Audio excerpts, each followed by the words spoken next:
Vamos a hablar en esta ocasión acerca de las tentaciones de Jesús que tuvo en el desierto. El demonio no siempre nos tienta en todo momento, o sea, personas que entienden que todo lo que sucede en su vida es el diablo, para nada, que el Señor lo reprenda. Pero sí podemos observar en el Evangelio de San Lucas, capítulo 11, versículo 29, cómo él trata de motivar a Jesús a que pierda su identidad, a que pierda su camino, para que de esa manera le sirva al mal. Como decía San Ignacio de Loyola, hay que entrar en el castillo del corazón. Por el lugar más débil es donde el maligno nos tienta.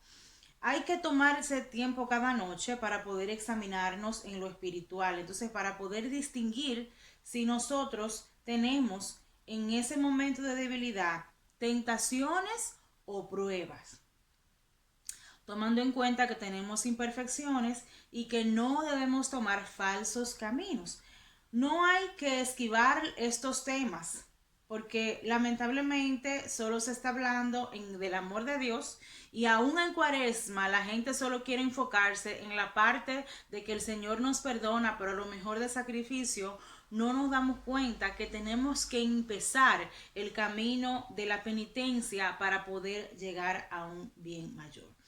El demonio tentó a Jesús en su momento más frágil cuando sintió hambre, aprovechándose de ese momento de necesidad, y lo mismo hace conmigo y lo mismo hace con usted, que aprovecha estos momentos en los que somos vulnerables por distintas razones, ya sea por algo físico o espiritual, en un momento de tristeza, en un momento de soledad. Es cuando más atentos debemos estar, porque nuestros errores más grandes pueden surgir de estos momentos, hablando específicamente cuando buscamos caminos cortos, atajos, o queremos evitar el sufrimiento. Tendemos a pensar que todo el tiempo pasado fue mejor, y eso es un grave error, porque cada persona en su tiempo tiene la manera de santificarse. Las pruebas que el Señor nos permite es para que nosotros podamos confiar más en Él. San Agustín dice: el tiempo pasado lo juzgamos mejor sencillamente porque no es lo nuestro, porque es muy fácil hablar en cuanto a otra situación y no fijarnos en la nuestra. Por eso no hay que pensar que el mundo de Jesús que vivió es mejor que el de ahora. Es verdad que hay muchas cosas que cambiaron, algunos para mal, la cultura es distinta, pero nosotros podemos santificarnos por los medios que el Señor nos da. Esto es especialmente para las personas que dicen: bueno, sí, eso es a santo fulano de tal, que el Señor le dio esa gracia, pero yo no la tengo. Tú tienes una gracia diferente que el Señor te dio, y tú tienes que buscar la manera de, en discernimiento del Espíritu Santo, saber si estás obrando según la voluntad del Señor.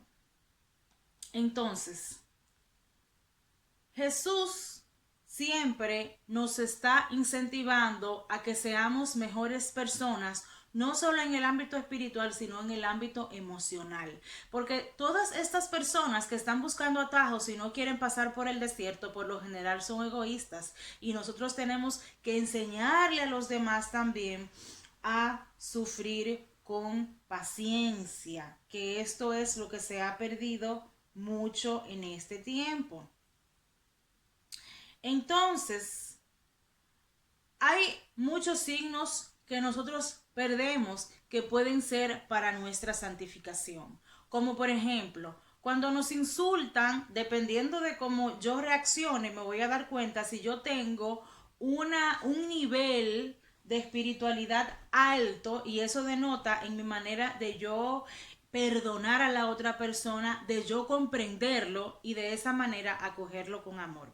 No es lo mismo que dejarse todo el tiempo pisotear o dejarse todo el tiempo masacrar, porque ahí entra lo que es el don de la prudencia, de saber en qué momento hablar y en qué momento no, porque también hay personas que se dejan maltratar y no le ponen un alto al asunto, Y ya esto no es una prueba, esto es más bien que usted se acostumbró a que lo maltraten. Usted tiene que saber que usted es hijo de Dios. Entonces, hablamos de determinados momentos en los cuales el diablo me quiere tentar, que el Señor lo reprenda con la ira, y en ese instante yo me voy a dar cuenta si yo realmente soy una persona con una prudencia espiritual plena, de la manera en que yo me comporto, no solo hablar, sino también con los gestos. Otra tentación que nosotros tenemos es de copiar lo malo. ¿Por qué? Porque yo entiendo que eso le da resultado y eso es lo que está de moda y eso es lo que a la gente le gusta. No, usted vive para Jesucristo y como vive para Jesucristo no debe hacer lo que hace el mundo,